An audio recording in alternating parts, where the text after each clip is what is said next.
So it is about 4:30 p.m. on Friday, October 16th. I am finishing my work week as a postdoc at the University of Connecticut, and I had this idea as a way of kind of giving back to the academic community that I could make these videos every week or every 2 weeks or so and talk about what it's like to be a postdoc research fellow at a university, because quite frankly, as I've entered into this position, I've realized that I'm not really sure what the expectations are. And that's something that I think a lot of emerging scholars are going to run into as they transition away from being a doctorate student and even a candidate, PhD candidate, into an academic position.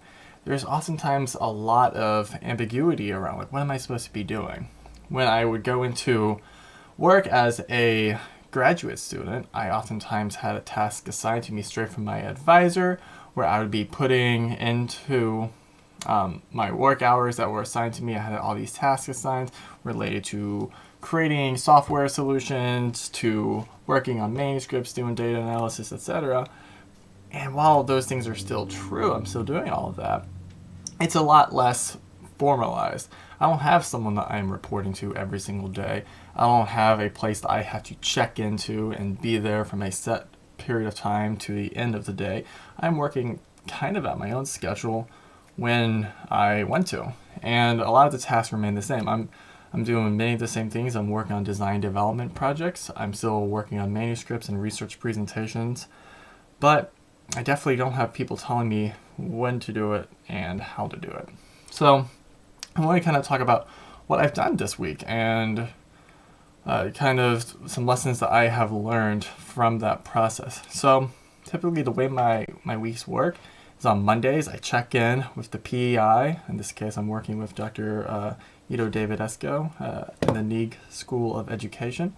And the only direct task that I was given for this week was I was told that we want to prepare a proposal for the ISLS conference, which usually takes place in Europe. It's a learning sciences conference, and a while back he had submitted a proposal about virtual reality classrooms and using EEG, and he asked me if I would prepare a proposal that we could submit, a 2-page poster proposal for this conference, and I was given almost no direction on it. I was just told, here's some feedback I got on a past proposal. Now I want you to formalize something. I want you to include virtual reality. I want you to include eye tracking, and I want you to include EEG and to pitch this idea.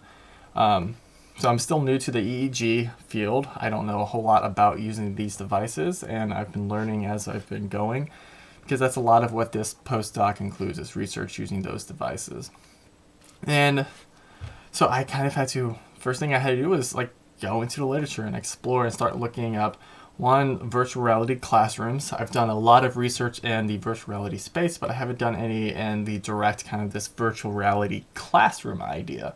A lot of what I do is more about creating custom interventions that are based off of real life situations, but less so about the kind of traditional teacher-led classroom pedagogy with students in there.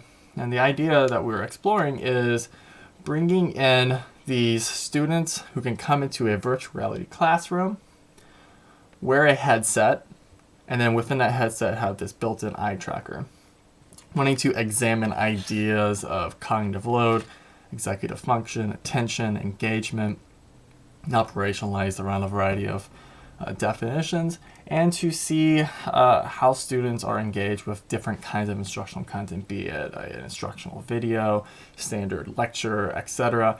And with the idea of this virtual reality environment and classroom evolving to include additional stimuli and distractors and what that might mean, and trying to collect all these different data strands from the EEG and the eye tracking and the trace analytics of the system itself to have a better understanding of how students are actually engaging with that content, which is especially important as classrooms are continuing to go more and more remote, not even going to go into the whole COVID and pandemic idea, but just their general progression of technology as more classes are offered online and remote, and with the emergence of virtual reality, which is supposed to continue to become more and more popular.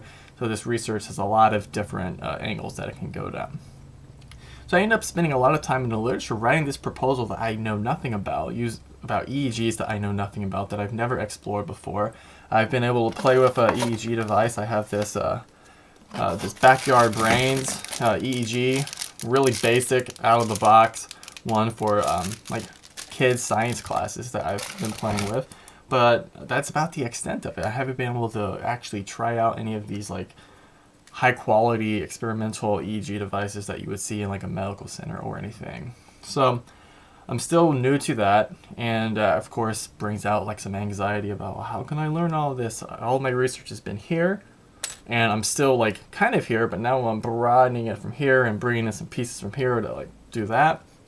So it's been interesting to try and broaden my perspectives and to bring in some different emerging technologies into the picture as well. On another note, other things that I've been working on is I've been doing a lot of presentations for AECT.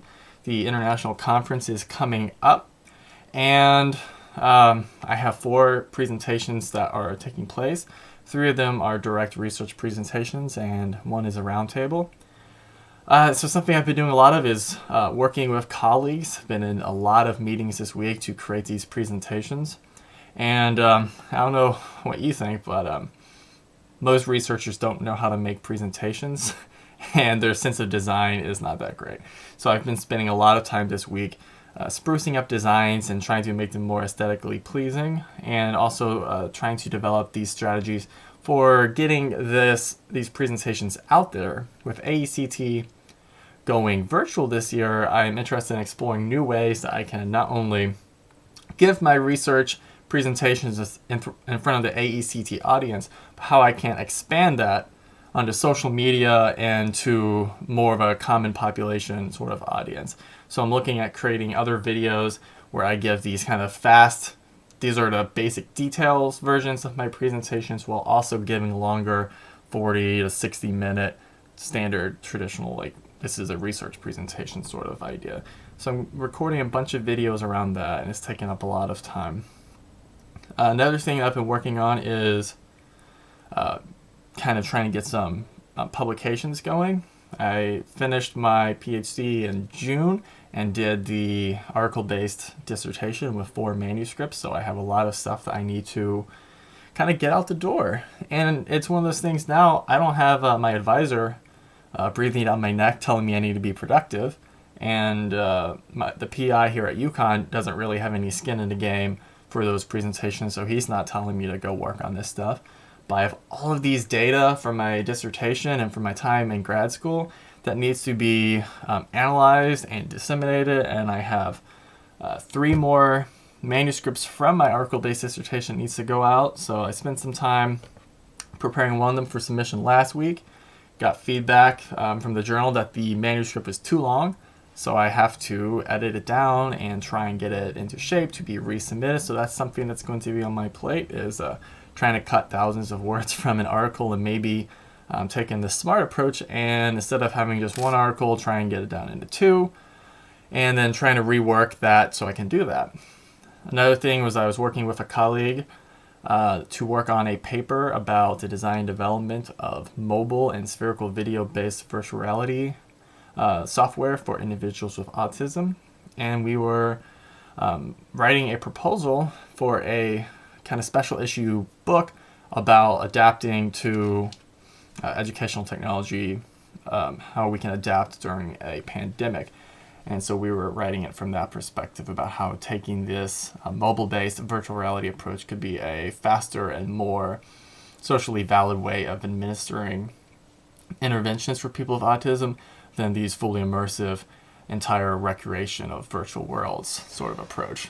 And we have been working on it for a few weeks. We had a proposal accepted with the deadline of trying to get that in by December for the first draft, and we met today and ultimately decided, like, that's not really what we want to do. It would be great to have that book chapter out, but we decided instead of writing a book chapter to pull our submission to that book and to instead turn it into a manuscript that we can submit in the field, because always looking forward towards tenure and towards trying to secure that assistant professor job. It just made more sense to, instead of spending our time writing a book chapter that wouldn't really count towards tenure all that much, and to instead turn it into something that actually my colleague who's working on this is trying to go for tenure. So that made him way more motivated to work on it. Makes me more motivated to work on it. So it's just one of those kind of conversations that I wasn't expecting to have today, but it evolved, and I guess kind of works out where now we're both more excited about it, and we can maybe get more out of it than we could. And now that we already have a lot of the preliminary work done from writing this initial proposal to be a book chapter, we're in pretty good shape for that. So that's kind of what I've been working on this week. I also had some IRB things that I'm always trying to figure out. It's always fun to move to a new institution and see what the IRB is like there and what it's going to be to get your data moved in. And if you have the existing data, another university move to a new one. So that's been an interesting process, to say the least. And I'm excited because next week I have a meeting lined up to start doing data analysis from many videos from a usage test that we did in 2019 on what ended up being my dissertation data. And we're going to be continuing that, and I'm going to be getting involved and helping to lead some of that data analysis process, which is really exciting because I love working with students, and it gives me opportunity to develop some mentorship skills, which is something that's of utmost importance being in academia. So I have that to look forward to, and we'll hopefully be reporting on that in the next video that I do. So let me know if there's anything that you would find to be useful. Let me know in the comments, and I would be glad to kind of adjust what I talk about in these kind of postdoc research video updates. So thank you so much for watching, and have a great one.